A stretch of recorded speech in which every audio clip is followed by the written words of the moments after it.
मेहर report शान Ali Sheikh. Sindh United पार्टीअ में सोढ़ बिरादरी पारां कराचीअ में पुरदौरां मज़ामत क़त्ल थियल।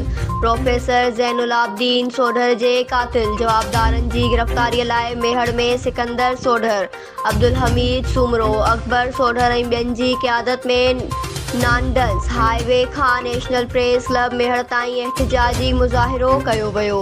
मुज़ाहिरीन जे हथनि में प्ले कार्ड ऐं बैनर हुआ जेके नारेबाज़ी कंदा टावर चौक मेहर पहुता। मुज़ाहिरे खे ख़िताब कंदे हुननि चयो त 3 ॾींहं अॻु कराची में अफ़गानी फ़ौरन हथां क़त्ल थियल प्रोफेसर ज़ैनुलाब्दीन सोढ़र जा क़ातिल गिरफ़्तार कया वञनि ऐं मौक़े ते पकड़ियल मसला अफ़गानी फ़ौरू ख़िलाफ़ क़ानूनी सख़्त कार्रवाई कई वञे। न्यूज़ सिंध एक्सप्रेस न्यूज़ मेहर।